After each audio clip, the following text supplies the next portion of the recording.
Hi there, thanks for joining me. And today is a bit of a vinyl find in a way. I found these two copies. One is like a white pressing, like a test pressing with a white label. And one is the actual record, which I'll show you in a second. But this is from a band called the Deep Six that I played with for about 3 years, for like 1990 to about 93 or 92, something like that. And it was formed by Andy West, who was a local singer-songwriter, who I would later work with the Deep Six, with him in Cornwall, Cook and West, which was Hugh Cornwall, Roger Cook and Andy West. The three of them got together. That's a whole nother video. But yeah, this band was together for a while. It's sort of an indie kind of thing. And when I say indie, back in the day, sort of REM kind of vibes, a bit Elvis Costello, because he was really influenced by Elvis Costello. When I say him, I mean Andy. And the band consisted, it was just a quartet, and it was me on drums, Andy West, vocals, main singer-songwriter as well, and acoustic guitar and electric rhythm guitar, Paul Boston on bass, and Oliver James Woods on guitar, but we called him Spike, I guess because his hair was spiky at some point. I don't know, I didn't know him then, but yeah, Spike on guitar.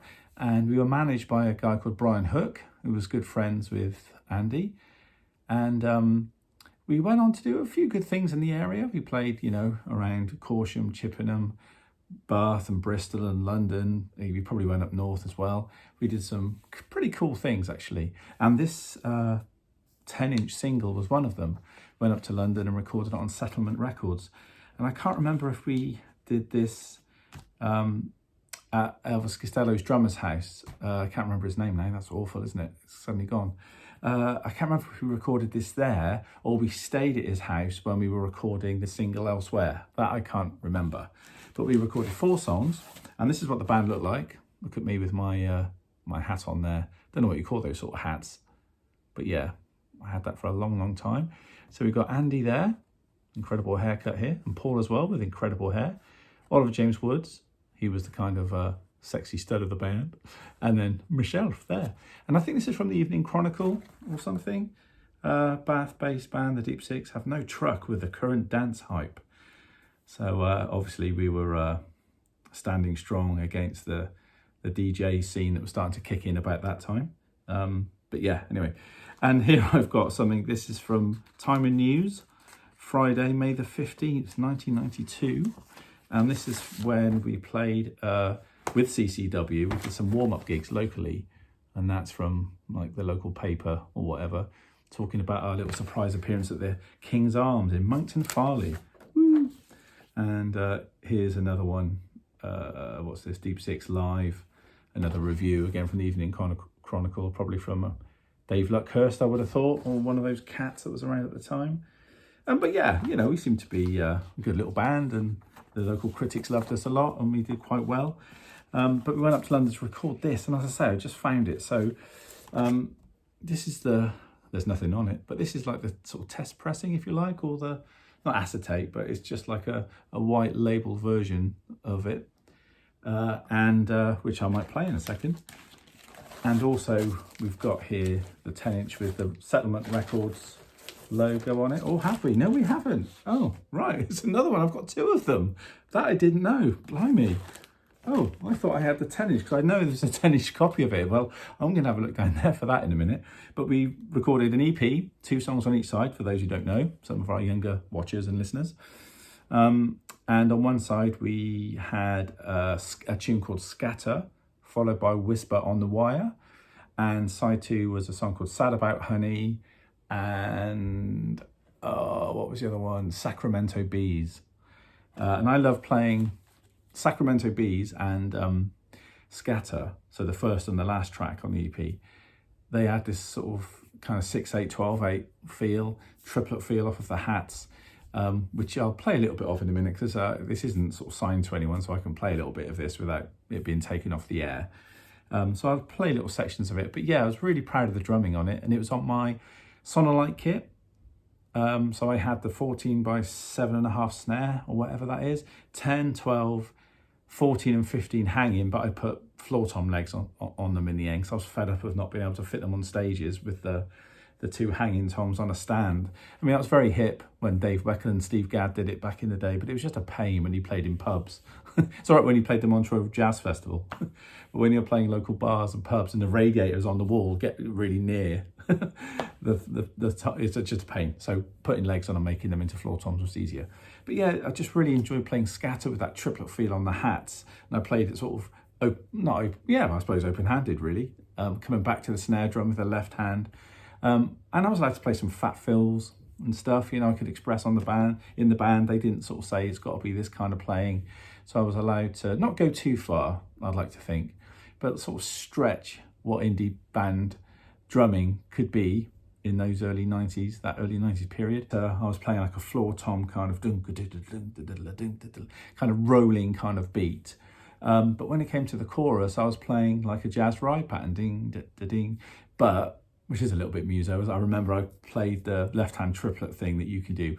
Well, you don't play all three notes of the triplet, you play the last two, da, da, da, da, da, da. So you play the last two, and then you sit under the ride, and it sounds quite cool, and then you take it up to tempo, and it sounds like your left hand's just going tick all the way through, like Buddy Rich or something, but I wasn't, with a few accents. So that was kind of cool. And Sad About Honey was kind of straight ahead, eighth note kind of REM kind of feel, some nice stabs in the band, and I was always into doing that from listening to like Buddy Rich big band stuff, and Ian Pace, you know, hitting crashes with the band. I always thought that was a thing to do.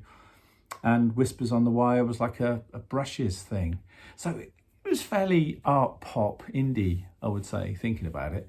But I was always very proud of the drumming on it, and I'll shut up for a minute and I'll let you hear some. It's all over her. It's all over her. It's just a kiss, and I don't matter. Set them all up and watch them scatter. Watch them scatter now.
Okay, so there we have it. That's the Deep Six EP that wasn't called anything.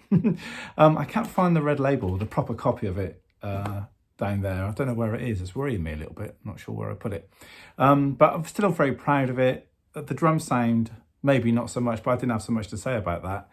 That was in the really early days. I was probably 19, 20, still learning the ropes, so to speak. But yeah, still proud of the band, still friendly with the band members, which is great, and they're all still doing their thing. So yeah, leave some comments below if you saw the Deep Six, because that would be great. If you saw us somewhere, let us know. Let us know what you thought of that. If you're in a band that was similar to that back in the day, and any of the influences you can hear in that music that are still around today. And as usual, thanks for tuning in. I hope you enjoy it. I'll be doing a few more of these little deep dives, I think, into some of the records I've been on and so on, because I get asked every now and again about it. So yeah, so that was the first one, and that was the first ever bit of vinyl that I was recorded on, was that. And then it would be the CCW album, which I guess I could do next, as and when. Okay, thanks for tuning in. As ever, like, subscribe and share, please. Very happy when you do that, you know, and thank you. As I say, leave some comments below. Let me know what you thought, and I'll see you soon. Cheers, bye.